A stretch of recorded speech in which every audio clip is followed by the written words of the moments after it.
दोस्तों, स्वागत है आप सभी का स्लीपी क्लासेस में। दोस्तों, आज आपको एक बहुत ही मज़ेदार टॉपिक पढ़ाता हूं, जो टॉपिक शायद यूपीएससी के लिए तो इंपॉर्टेंट है ही, लेकिन जनरल लाइफ में आप इमेजिन कीजिए दुनिया कितनी आगे जा रही है। ठीक है, इसका नाम है एनएफटी, नॉन फंजिबल टोकन्स। ठीक है, नॉन फंजिबल टोकन्स। जैसे आप ये मीम देखिए दोस्तों, बहुत ही मज़ेदार मीम है। ये एक बिल्ली भागी जा रही है और ऐसे मतलब 2011 में मीम आया था ये न्यान कैट के नाम से। अगर आप रेडिट एटसेट्रा पर थोड़ा सा भी एक्टिव हैं तो आपने ये बहुत बार मीम देखा होगा। दोस्तों, ये मीम तो कितना इजीली अवेलेबल है, लेकिन इमेजिन अगर मैं बोलूं कि सिर्फ इस जो ये मीम की ओनरशिप मेरे पास है, ठीक है, नॉट एग्जैक्टली कॉपीराइट, लेकिन जैसे अब ये डिजिटल आर्ट वर्क है, अगर मैं बोलूं उसको ये डिजिटल आर्ट वर्क है, किसी ने डिजिटली क्रिएट किया, लेकिन इसकी ओनरशिप ये मेरे पास है। ठीक है, मैं इसकी ओनरशिप रखता हूं। जैसे फॉर एग्जांपल मान लीजिए मोनालिसा की पेंटिंग थी, तो मोनालिसा की पेंटिंग अगर मैं कहूं कि सिर्फ और सिर्फ मेरे पास है, आप उसकी कॉपी बना के रख सकते हैं, फोटो खींच के रख सकते हैं, आप अपने जो पेंटिंग बना लीजिए मोनालिसा की खुद से, वो कोई उस पर मैं शायद मैं रोक नहीं लगा सकता। ठीक है, लेकिन जो ओरिजिनल मोनालिसा की पेंटिंग है वो मेरे पास है। लेकिन डिजिटल आर्ट वर्क में ऐसा कैसे कर पाएंगे हम कि डिजिटल आर्ट वर्क, जैसे ये किसी ने अगर ये मीम बनाया और ये यहाँ पर ये बिल्ली भागी जा रही है, एंड इस बिल्ली के भागने के अगर मैं बोलूं कि ये वाला मीम, इसकी ओनरशिप, ये जो ओरिजिनल जो ये मीम बना था वो वाली कॉपी मेरे पास है। आप चाहे इसकी जो आप जो बनाकर जैसे मर्जी रेप्लिकेट करके आप जो मर्जी कर लीजिए, ओरिजिनल जो ये आर्ट वर्क बना था मेरे पास है। दोस्तों, अब ये हो पा रहा है। ठीक है, अभी हो पा रहा है डिजिटल आर्ट वर्क की ओनरशिप। ठीक है, इसको एनएफटी के नाम से जाना जा रहा है। ठीक है, नॉट एग्जैक्टली आर्ट की ओनरशिप, किसी भी चीज की हो सकता है ना। इमेजिन कीजिए कि आपने किसी सेलिब्रिटी का अगर ऑटोग्राफ लिया, शाहरुख खान का, ऋतिक रोशन का, है ना, जैसे भी कैटरीना कैफ, आपको लगा कि बहुत बढ़िया ऑटोग्राफ है, ये मैंने संभाल के रखा हुआ है कागज। अगर आप कभी फ्यूचर में उसको बोली लगाते हैं, उसको ऑक्शनिंग करते हैं, तो हो सकता है बहुत पैसा मिले आपको। ठीक है, लेकिन ओरिजिनल आर्टवर्क है, उसकी कोई फोटो खींच के रख ले, कैसे वो उनकी कॉपी हो जाएगी, लेकिन ओरिजिनल आपके पास है। ऐसे ही दोस्तों, आप ये इमेजिन कीजिए कि ये जो आर्ट वर्क है इसकी original ownership, that is known as by the name of digital जो है एनएफटी, नॉन फंजिबल टोकन। ठीक है, मैं आपको और समझाता हूं इसके बारे में। ठीक है, एनएफटी होता क्या है? देखो, फंजिबल का मतलब क्या होता है? फंजिबल एक सिंपल सा ही एक कॉन्सेप्ट है, जैसे जैसे इसका मतलब होता है कि कोई हम चीज को आगे फर्दर हम उसको टुकड़ों में तोड़ सकते हैं जिनकी सेम वैल्यू रहेगी। फॉर एग्जाम्पल, है ना, बिल्कुल सरल शब्दों में समझाने की ट्राई करता हूं। मान लीजिए आपके पास अगर 10 रुपए का नोट है, 10 पाउंड का नोट है, एंड उस 10 रुपए के नोट को आप बोलें किसी को कि सर ये इसके 5 सिक्के दे दो मुझे, 5-5 रुपए के 2 सिक्के, तो आपके पास 5-5 रुपए के 2 सिक्के आ गए। तो वैल्यू तो आपके पास 10 रुपए ही है ना, जो value of money that you are holding, that is known as fungible. ठीक है, कि एग्जैक्टली फंजिबल है। लेकिन अब कुछ चीजें ऐसी होती हैं, फॉर एग्जांपल मोनालिसा, मैं बोलूं कि अगर मैं मोनालिसा की फोटो को आधा फाड़ दूं, मैं बोलूं ये आधी आप रख लीजिए, आधी आप रख लीजिए, दोनों की वैल्यू बराबर है, नहीं, दैट इज नॉट फंजिबल। उसको हम फर्दर टुकड़ों में तोड़कर सिमिलर वैल्यू नहीं क्रिएट कर सकते, that is non fungible. Similarly अब इसको मैं अगर एक डिजिटल फॉर्म में क्रिएट कर दूं, that will become non fungible token. Getting it? तो नॉन फंजिबल टोकन्स क्रिएट हो रहे हैं अब, एंड ऐसी आर्ट वर्क्स के लिए, जो ऐसी चीजों के लिए जो कि एज सच एग्जिस्ट डिजिटली करती हैं, बहुत यूनिक भी हैं, एंड यूनिक होने के साथ साथ दोस्तों उसकी ओनरशिप अगर किसी के पास हो तो एक मैटर ऑफ जो मैटर ऑफ पोजीशन, या फिर आप बोलें कि मैटर ऑफ प्राइड हो जाएगा कि अरे मेरे पास इसकी ओनरशिप है। मैं आपको एग्जांपल भी बताऊंगा, जैसे वो वाला मीम आपने देखा दोस्तों, वो मीम $500 मिलियन 560,000 जो यूएस डॉलर्स का बिका है वो मीम, एंड दोस्तों उसकी ओनरशिप, एंड देन जो न्यान ने अगर वो बनाया था, आज भी वो एक्टिव है, foundation.app पे आप उनको देख सकते हैं, 2011 में बनाया था, बहुत ही वायरल मीम रहा था उस जमाने का। ग्रेजुअली आप भी कोई मीम बनाए, हो सकता है कि आप बोलें ये आर्ट वर्क है, डिजिटल आर्ट वर्क, एंड इसकी मैं बोली लगाऊंगा। Getting it? तो इसीलिए आप यहां पर देखिए कि यहां पर क्या है, जैसे मैं आपको बताया 10 रुपए का नोट, अगर मैं 2 5 के रुपए के नोट में तोड़ दूं तो एग्जैक्टली सेम वैल्यू रहेगी, बट हर चीज में ऐसा नहीं हो सकता, those things become non fungible.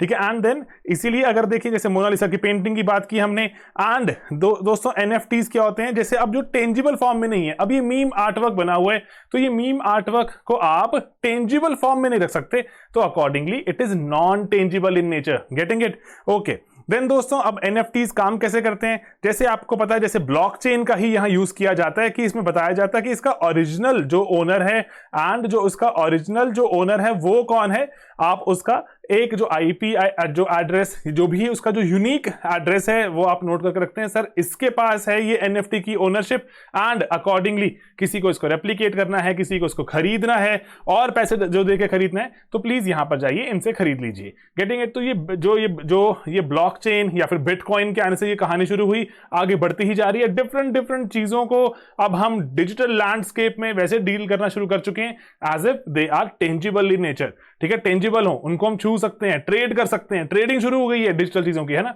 तो वही वाली बात चल रही है यहां पर। ओके, देन अभी हुआ क्या, जैसे अभी रिसेंटली जो बहुत ज्यादा न्यूज में क्यों आ गई, पहले से हो रहा है वैसे 3-4 महीने हो गए, लेकिन अभी रिसेंटली एक बीपल करके, आप अगर फॉलो भी कर सकते हैं इनको, बीपल एक, वैसे तो इनका रियल नेम जो शायद आपने पता हो, देख लीजिएगा, आपको मिल जाएगा इंटरनेट पर। तो जो एक इंस्टाग्राम पे पेज है एंड इन्होंने अपनी आर्ट बनाई, ये पिछले 13 सालों से हर रोज एक डिजिटल आर्ट बनाते हैं पिछले 13 सालों से। एंड ये डिजिटल आर्ट, इनके पास 5000 डिजिटल आर्ट्स को इकट्ठा करके एक बड़ी इमेज बनाई गई एंड उस बड़ी इमेज को फिर फाइनली एक बहुत ही एक इंपॉर्टेंट, एक हमारे जो ऑक्शन हाउस है क्रिस्टीज जो लंदन में, उन्होंने इसको सेल किया। दोस्तों वो $69 मिलियन का बिका है, अप्रॉक्सीमेटली 500 करोड़ रुपए का वो आपका एक आर्टवर्क बिका बीपल का। Getting it? तो ये, और जो इसमें और इंपॉर्टेंट बात क्या है कि 2 भारतीय जो लोग हैं उन्होंने ही खरीदा है इसको 450-500 करोड़ रुपए के आसपास, $69 मिलियन।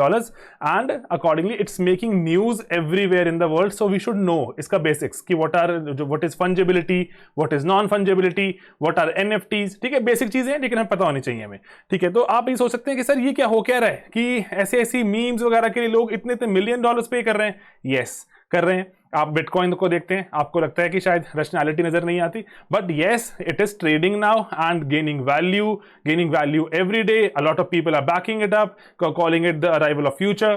ठीक है, तो इट्स हैपनिंग। तो we should know the basics and it sounds wild but yes it is.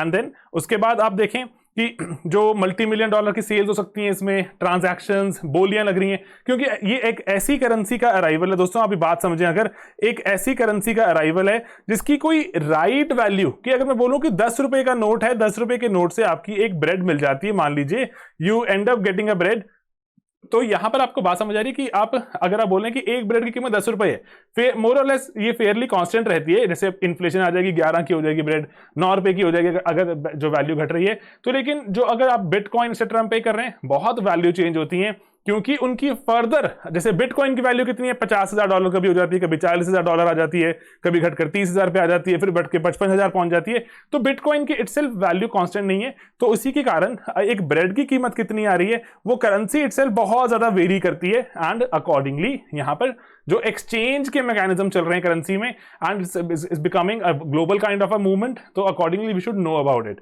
Okay, then दोस्तों एग्जांपल्स हैं, यही वाला एक तो न्यान कैट। देन दोस्तों जब जैक डॉर्सी ने अपना सबसे पहला ट्वीट किया था, एंड ये ट्वीट देखिए आप कितना सिंपल है, just setting up my Twitter. ठीक है, ये ट्वीट किया इन्होंने, एंड ये ट्वीट को फिर अगर आपको इसकी जो ओरिजिनल ओनरशिप चाहिए तो उसके लिए $2.5 मिलियन दिए किसी ने कि अब ये ट्वीट मेरा हुआ। ठीक है, ये ट्वीट मेरा हुआ। अब अगर इस ट्वीट का पूछेंगे ओनर कौन है, जैक डॉर्सी नहीं है, वो ओनर जो किसने खरीदा वो बन गया। Getting it? It's a digital thing, somebody is paying money, somebody is paying a lot of money to buy this digital thing का ओनरशिप।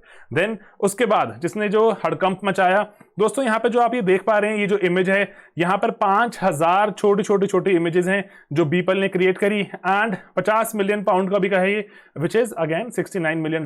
इंडियंस ने ही खरीदा, एंड अकॉर्डिंगली आप जैसे आप इसको जाकर सर्च कीजिएगा, एंड ये बहुत छोटी इमेजेस हैं, these are very good digital artworks. ठीक है, किसी ने हर रोज एक डिजिटल आर्टवर्क क्रिएट किया है, उसके पूरा कॉल आ जाइए। तो बस यही एक छोटा सा आइडिया था आपको बताने का अबाउट व्हाट आर एनएफटीज। ठीक है दोस्तों, तो एनएफटीज के बारे में बात की हमने आज। आप इस पे और भी जो आने वाले टाइम में खबरें देखेंगे, न्यूज देखेंगे, it will start creating more, जैसे I would say awareness and about itself, and accordingly it will start becoming more important for your exam.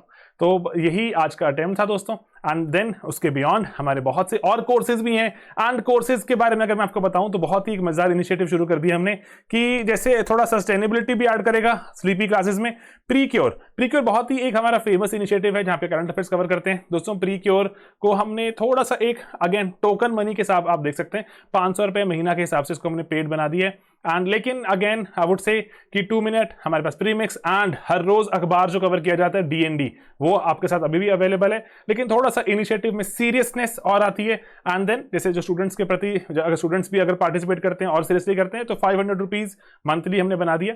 तो एक 14 महीने का कोर्स है करंट अफेयर्स का। तो अगर आप 2022 का जो टारगेट कर रहे हैं प्रीलिम्स तक तो 14 महीने अभी दूर है एंड 500 रुपए के हिसाब से 7,000 रुपीज वो बन जाता है। It's 7,000 rupees inclusive of taxes. ठीक है, कोर्स है थोड़ा हमें भी सस्टेनेबिलिटी में हेल्प करेगा एंड आपकी सीरियसनेस बढ़ाता है। ये कोर्स भी आप ले सकते हैं, it will be available from 19th of April। ठीक है दोस्तों, एंड मीनवाइल पढ़ाई करते रहिए, बहुत सारे कॉन्सेप्ट्स हैं पढ़ने के लिए। मिलेंगे दोस्तों अपने अगले वीडियो में बहुत ही जल्द। बाय बाय दोस्तों, टेक केयर।